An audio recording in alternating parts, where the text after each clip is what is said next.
One day, you get an email. You have been pre-selected as a potential candidate for the Mars colony.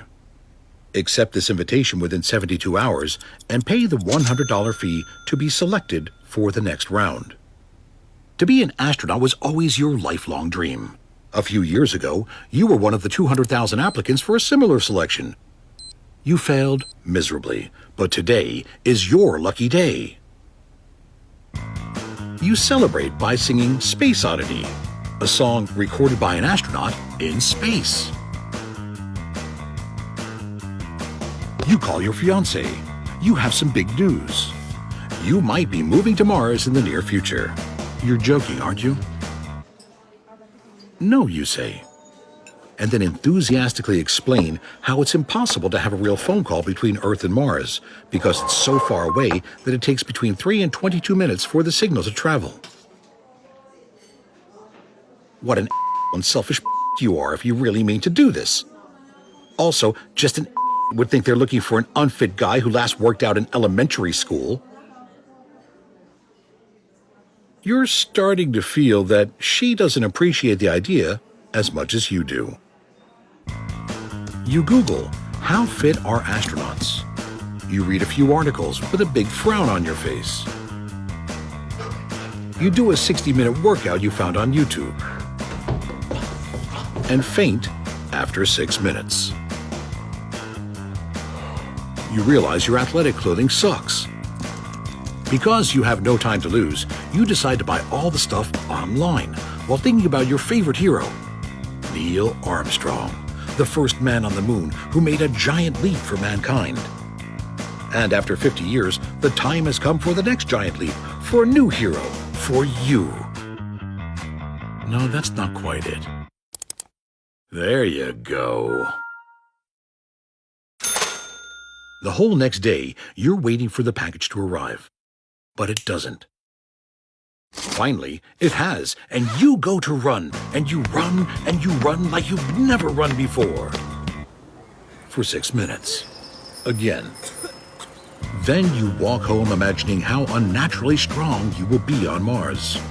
Because it's a smaller size, Mars has just 38% of Earth's gravity. That means you might be able to lift very heavy things. Which would be very convenient right about now, especially since a Japanese tourist just hit you with a Segway while you've been daydreaming. You wake up in the hospital with a concussion and a leg fracture. You ask the nurse what time it is. She tells you. You realize you were out all day and the Mars submission is closing in an hour. You sneak out of the hospital and get on the bus. Your fiancé is calling, asking if you still want to go to Mars. You say you're still thinking about it. She hangs up. Facebook says you are single. And suddenly it hits you. Do you really want to lose your marriage, your life, for a one-way ticket to an empty planet with an average temperature of minus 63 degrees Celsius and an atmosphere so thin that without a spacesuit, your blood will start to boil and you'll die a very painful death in 1 minute? Of course.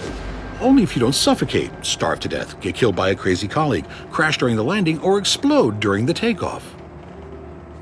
However, you may experience the greatest journey ever made and become one of the pioneers of multiplanetary living, which means humans could live independently on Earth and be here forever.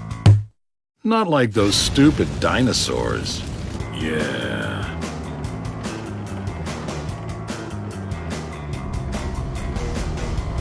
You leap into action and run out of the bus.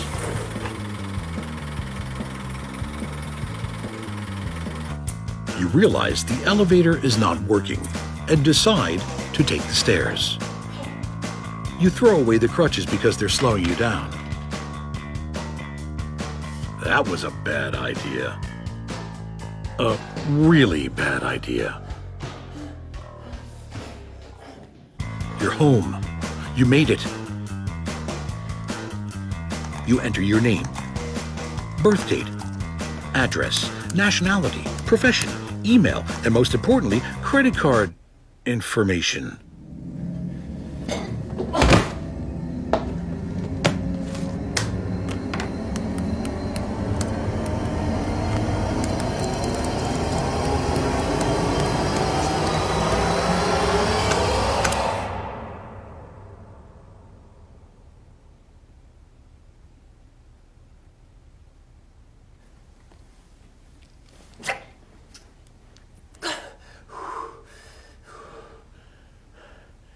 Guess who's going to Mars?